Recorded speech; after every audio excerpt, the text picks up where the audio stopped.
안녕하세요. 네.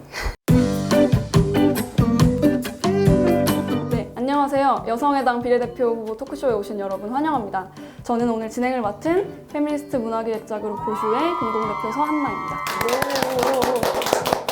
제가 이렇게 굳은 이유가 이렇게 당사 들어오면서 입간판이 있었잖아요. 근데 거기 장미 대신 의석을 달라, 그리고 한국 최초 여성의제 정당 이렇게 쓰여 있었는데 그게 되게 저를 가슴 뛰게 했던 것 같아요. 그래서 여러분들을 보는데 이분들이 다 국회에 들어가셨으면 좋겠다 이런 생각이 들더라고요. 여성의당 당원분들이시라면 이미 익숙하실 텐데요. 여성의당 비례대표 후보 4분을 먼저 소개해드리도록 하겠습니다. 이전에 업로드되었던 팟캐스트 제목으로 소개를 드리면 좋을 것 같은데요. 먼저 타오르는 20대 여성의 초상 비례 1번 이지원 후보님 오셨습니다. 반갑습니다. 네.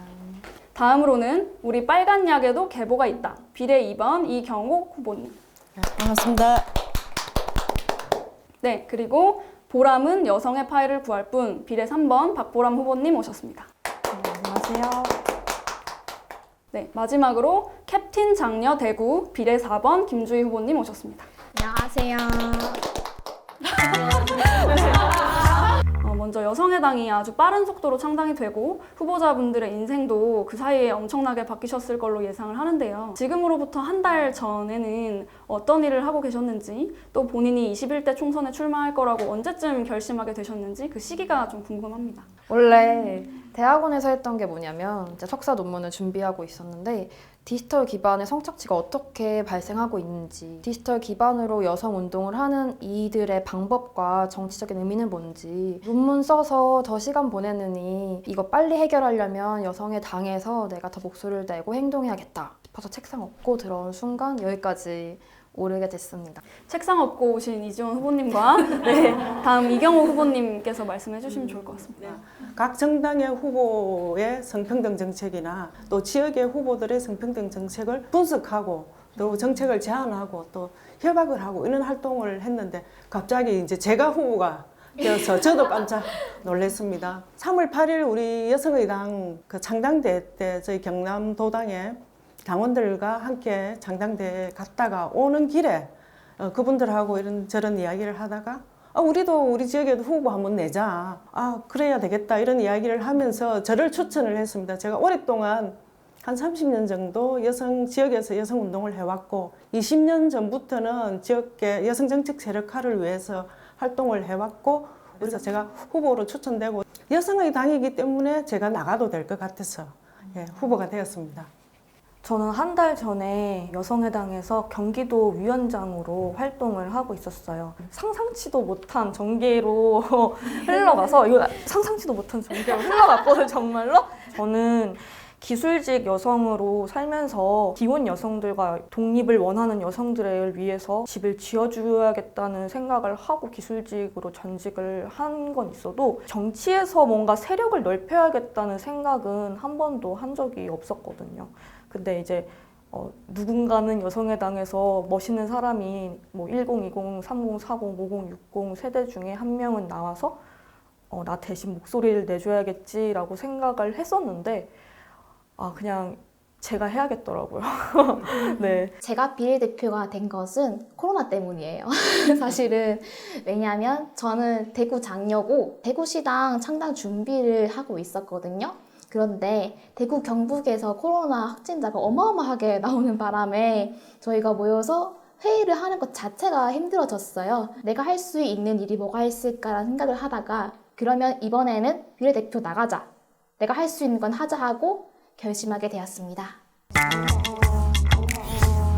N번방 이야기를 하지 않을 수가 없을 것 같은데요. 여성의당은 10대 공약 1번에 디지털 성범죄 관련 이야기를 하고 있고 또 졸속 처리에 대해서 기자회견도 하신 바 있는데 이에 대해서 우리 4분의 후보자분들은 어떤 생각 가지고 있으신지 자유롭게 이야기해 주시면 좋을 것 같습니다.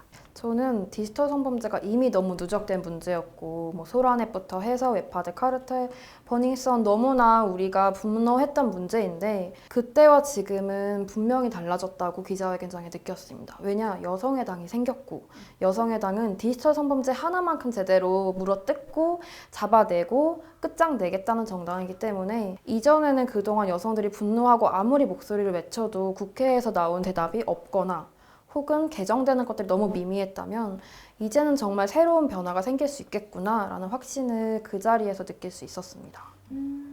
저는 이번 N번방 성착취 문제가 그 플랫폼만의 문제는 아니라고 봅니다. 이 여성에 대한 이 놀이 문화, 여성을 성을 착취하는 이런 놀이 문화가 남성들은 아무렇지도 않게 행해진 그 강간 문화 구조에 있다고 봅니다. 맞습니다. 특히나 지금 감수성이 낮은 우리 경찰이나 검찰이나 사법부의 판결이나 수사 내용을 보면은 거의 뭐 이런 사건이 일어나더라도 대수롭지 않게 집행유예면 정말 처벌을 잘한 거고 벌금이라든지 기소유예라든지 이런 것들이 굉장히 문제가 되고 그들의 성인지 감수성도 높이고 물론 부족한 부분이 있습니다만은 지금 현재 법으로도 상당히 형량을 높일 수가 있습니다. 그래서 법 처벌도 강화돼야 되고 사법부의 그 판단도 강화돼야 된다고 생각이 듭니다. 저는 플랫폼이 계속 변화했을 뿐 여성을 착취하는 강간 문화는 너무나 공고하게 유지되었다는 말에 공감할 수밖에 없는 게 제가 버디버디 세대거든요. 근데 버디버디 때도 여성을 상대로 한 그 놀이 문화 그리고 성희롱, 성착취는 계속 유지됐었어요. 사실 저도 공감을 하는 게 잊고 있었거든요. 제가 세이클럽을 이용했었는데 버디버디 이용하셨지만 전 세이클럽 타키를 이용했는데 그때 어쩌다가 그 채팅방에 들어간 적이 있어요. 그런데 그때 한 30대 남성이 저한테 몸 사진을 요구하더라고요. 당시 제 나이가 초등학교 고학년 때쯤이었거든요. 그래서 근데 그 기억이 잊고 있었는데 그게 그냥 이상한 남자겠지라고 생각하고 이제 넘어갔는데 이게 이런 식으로 사건이 이어진 것을 보고 정말 뿌리 깊은 성착취 문화라고 생각을 했습니다. 오목하는 게임방에서 제 딸이 그때 초등학생이었습니다. 제 아이디로 게임을 하고 있는데 성희롱적인 용어들이 막 들어왔고 제가 캡처해서 경찰에 신고를 했습니다. 경찰에서는 수사를 안 하더라고요. 저를 안 부르더라고요. 그래서 제가 연락을 해서 왜 수사를 안 했냐 하니까 IP 추적이 안 된다. 벌써 저보고 범인이 누군지 알 수 있냐.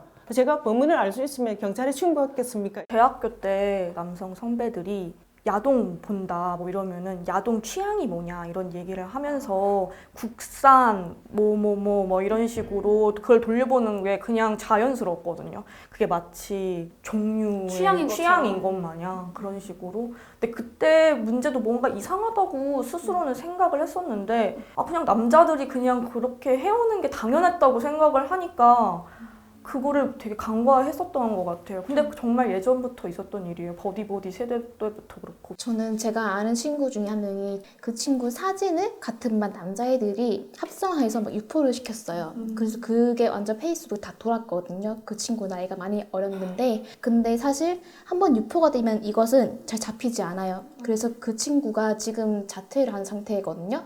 이런 식으로 해결되지 않은 예전부터의 성착취를 지금의 남자 아이들조차 학습을 해서 결국 또 이런 식으로의 문화가 이어진다는 거죠. 그래서 법이 먼저 제대로 집행돼야 되고 지금 법에서 이제 성폭력 특별법이라든지 뭐 정보통신망법이라든지 뭐 또는 형법이라든지 거기에서 벗어나는 부분들이 좀 있습니다. 그래서 그 불법 착취 영상물을 성착취 영상물을 소지 또는 스트리밍 하거나 배포하거나 이런 부분까지 좀 디테일하게 법이 정비될 필요가 있는 것 같고 그 다음에 가해자에 대해서 징벌적 손해배상을 물려야 됩니다. 정신을 좀 차리게 해야 된다는 거죠. 맞습니다. 예, 그리고 형량도 지금 형량이 굉장히 약하게 노는데 형량도 강화돼야 됩니다. 그렇게 해야만 이 대한민국 남성들이 이걸 정말 여성의 성착취를 놀이 문화로 하지 않을 것이라는 생각이 들었습니다. 사실 이 지금 대화를 보면서 다른 정당의 비례대표 후보 토론회에서는 나오지 않는 이야기들이 나오고 있어요. 뭐 신고하셨던 이야기부터 따님 뭐 이야기 그리고 저의 경험, 여러분의 경험 같은 것들이 나오고 있는데 사실 남성 정치인들은 이 N번방 사건에 대해서 제대로 된 원인이나 어떤 대안, 뭐 해결책 같은 걸 내놓지 못하고 있는 실정인 것 같습니다. 사실 이 디지털 성범죄가 디지털 환경에서 벌어지는 성범죄다 보니까 굉장히 빠른 속도로 그 양상을 달리하고 있는 것 같아요. 제가 알기로는 딥페이크 영상이라든지 지인 능욕이라고 하는 그런 범죄들까지로 번지고 있는 걸로 알고 있습니다.